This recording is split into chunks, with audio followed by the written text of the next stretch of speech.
Sir दो लोग दो महाज है इस मुल्क में, एक चौकीदार है, एक दुकानदार है। एक चौकीदार है, एक दुकानदार है। जब जुल्म हम पे होता कोई मुंह नहीं खोलते। यूएपीए का कानून अमित शाह ने लाया, इन दुकानदारों ने तायीद की। आज उस यूएपीए का कानून में 83 साल का बुढ़ा सिपर खत्म करो, सिपर नहीं होने से मर गया। आखिर कब तक दुकानदार और चौकीदार हमारी लाशों पर सियासत? सर हम कंक्लूडिंग, कब तक सियासत करेंगे? अगर आप जुल्म के खिलाफ आवाज नहीं उठाएंगे तो आपकी दुकानदारी नहीं चलेगी, चौकीदार को धन्यवाद। जिसको टीआरएस पार्टी और हमारी पार्टी ने दिया, जिसको स्पीकर साहब ने कबूल किया। सर मैं 11 पॉइंट आपके सामने रखूंगा, जो मैं बताने की कोशिश करूंगा कि क्यों हम इस तहरीक अदम एतमाद की तायीद में और मोदी हुकूमत की मुखालिफत में खड़े हैं। सर हालिया दिनों में हमारे मुल्क में ट्रेन में एक वर्दीपोश दहशतगर्द ने अपने सीनियर मीना साहब का कत्ल करने के बाद ट्रेन के कंपार्टमेंट में जाकर नाम पूछकर, चेहरे पर दाढ़ी देखकर, कपड़े देखकर उनको कत्ल कर दिया। और उसके बाद उसने कहा कि इस देश में रहना है तो मोदी को वोट देना पड़ेगा।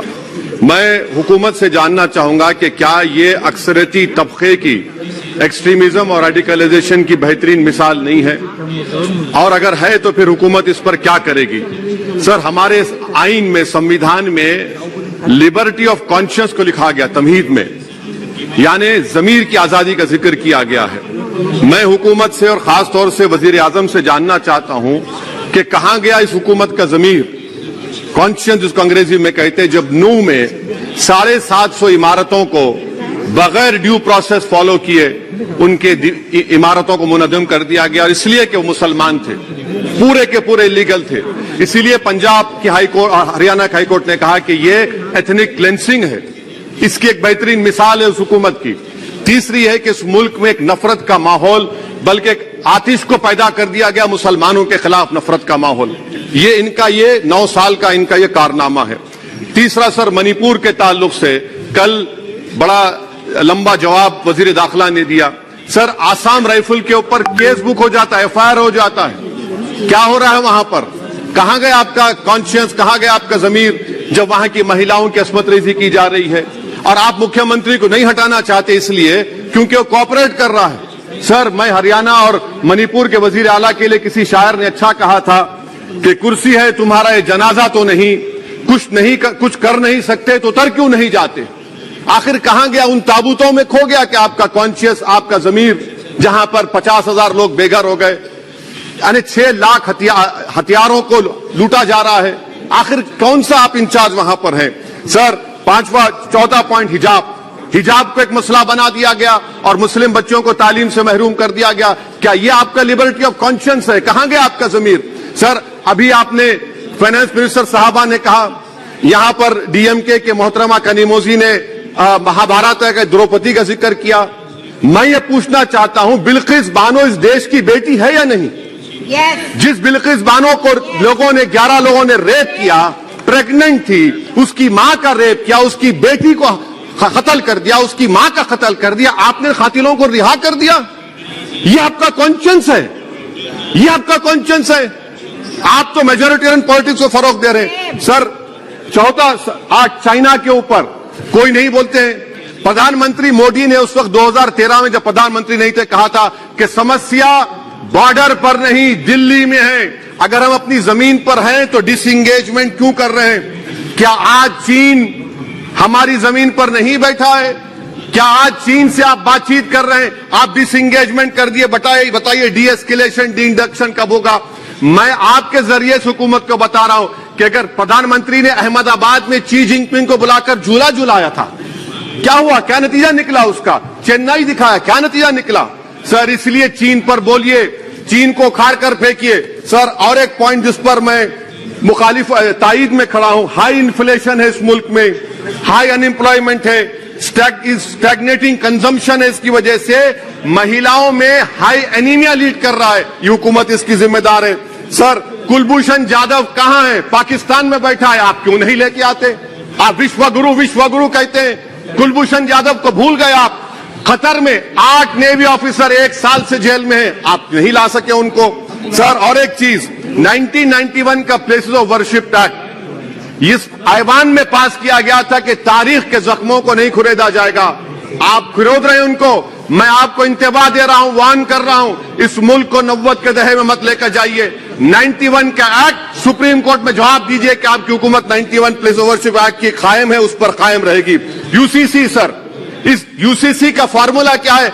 एक मुल्क में एक मजहब, एक कल्चर, एक जबान। ये तो डिक्टेटरों का फॉर्मूला है। भारत एक गुलदस्ता है, भारत एक मोजाइक है। यहाँ पर बेशुमार जबानें, बेशुमार मज़ाहिब बोले जाते हैं और हिंदू अनडिवाइडेड फैमिली में sir I am concluding 8 crore 75 Hindu खानदानों को 3,800 करोड़ डिडक्शन मिला। इसके बारे में आप क्या कहेंगे सर? और मैं कंक्लूड करने से पहले आपको बताना चाह रहा हूं कि माइनॉरिटी वेलफेयर का बजट 40% कम कर दिया गया। पढ़ो प्रदेश, प्री मैट्रिक स्कॉलरशिप कम कर दी गई। मौलाना आजाद फाउंडेशन खत्म कर दिया गया फेलोशिप, और इसकी वजह से 1,80,000 मुसलमान हायर एजुकेशन में गायब हो चुके हैं। सर, मैं इख्तिताम में कह रहा हूं कि पसमानदा मुसलमान से प्रधानमंत्री को बड़ी मोहब्बत है। ये कौन सी आपकी मोहब्बत है पसमानदा, जो आपका एक मुसलमान मिनिस्टर नहीं है वहां पर? इखलाक से लेकर, पीलू खान से लेकर, अफान अंसारी से लेकर लुकमान अंसारी, मॉब लिंचिंग पूरे पसमानदा मुसलमान की होती है। पावरलूम बंद है अंसारियों के, कुरैश बरादरी का कारोबार बंद किया जाता है। स्पीकर सर, मैं कंक्लूजन में अभी कल हमारे होम मिनिस्टर ने कहा था क्विट इंडिया।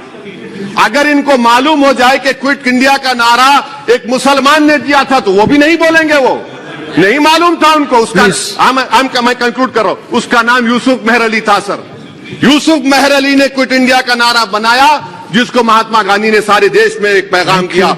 मैं कंक्लूड कर रहा हूं सर, इस देश में अगर आज क्विट इंडिया करना है तो कहना पड़ेगा चाइना क्विट इंडिया।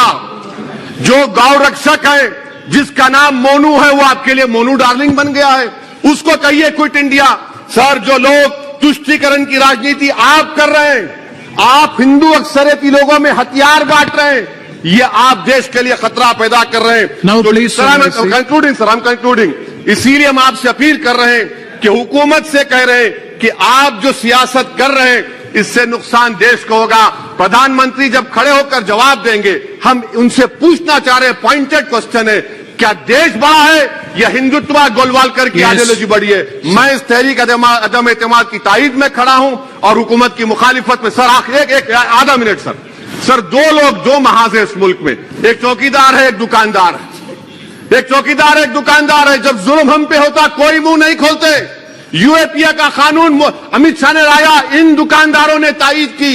आज उस यूएपीए का कानून में 83 साल का बुढ़ा सिपर नहीं होने के से मर गया। आखिर कब तक दुकानदार और चौकीदार हमारी लाशों पर सियासत? सर, हम कंक्लूडिंग, कब तक सियासत करेंगे? अगर आप जुल्म के खिलाफ आवाज नहीं उठाएंगे तो आपकी दुकानदारी नहीं चलेगी, चौकीदार को बदलेंगे, तीसरा महाज करेगा। शुक्रिया सर।